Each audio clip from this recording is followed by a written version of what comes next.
Keir, under your leadership, we see that the UK is taking a very active role on all issues affecting our continent from Ukraine, including the coalition of the willing, on the issue of the Strait of Hormuz more recently, as well as on the issue of migration. I wanted to ask you if you could elaborate on these collective challenges and on priorities on how we work together. Well, thank you very much, and it's fantastic to be here. Emmanuel said there's a number of people on their first-time visit to Armenia. I'm one of them.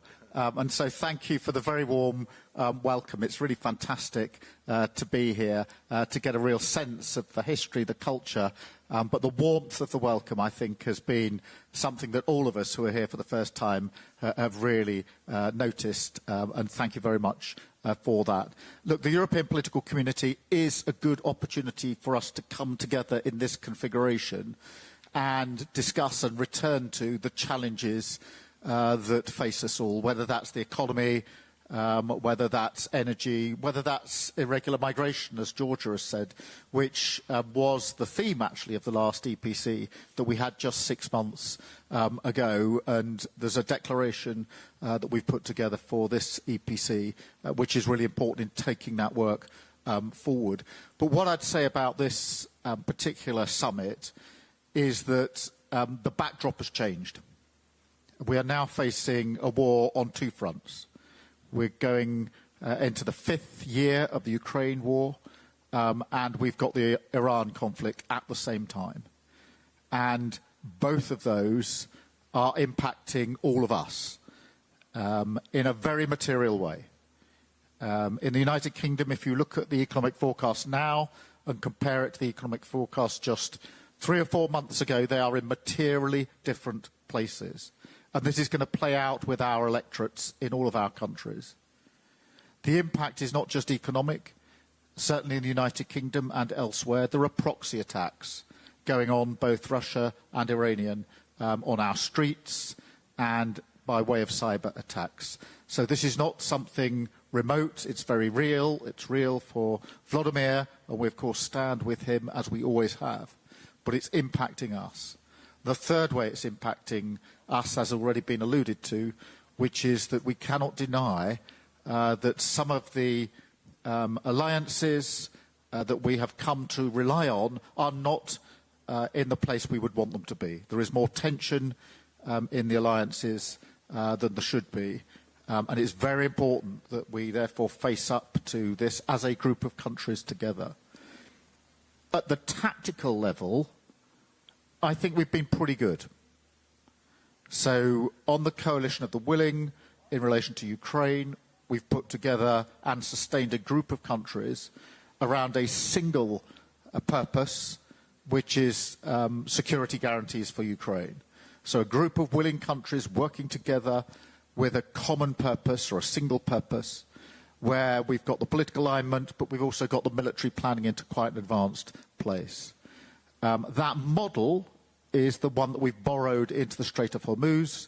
Again, a group of willing countries, slightly different configuration, but with a single purpose, which is to provide the necessary backup and reassurance for the Strait of Hormuz to be opened as quickly, or for vessels to get through as quickly as possible. And I think that proves that we can be agile, we can be tactical, and we can bring together countries in those configurations, so long as there's a single purpose. But strategically, we have to do more than that, because if we talk about defence and security, in Europe we've got behind. Over many years now, we're not where we need to be. There needs to be a stronger European element in NATO, I have no doubt about that. So across defence and security, and trade and energy, all of which have been weaponised, we need a much stronger Europe coming together around these issues. And I think we're all saying versions of the same thing, but I really do feel it goes back to what you said, Mark, in a way. As we come through the challenges that face us, it has to be Europe now that leads the way. And I feel that on defence and security, we've been behind the curve for too long, dependencies, over reliance, some assumptions about the world that we live in. They've gone. We now need to lead out of this, and we need to do it at pace, because these impacts are real. The alliances that are under tension are real, and how we as a group of leaders respond now will likely define what goes on for many years, arguably for a generation. So I feel this is a really important moment to come together and have these discussions about what we're going to do, how we're going to do it, and what action then follows from that. Thank you very much, Nikos. Thank you, Keir. Thank you all.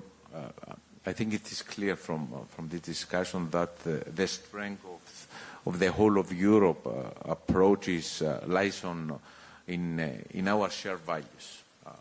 We have shared values. We share values and principles, and by defending the sovereignty and the freedom of every corner of our continent, we are not just protecting our borders and our citizens, but at the same time, we are securing a peaceful future. Thank you very much, and thank you very much once again for hosting us here.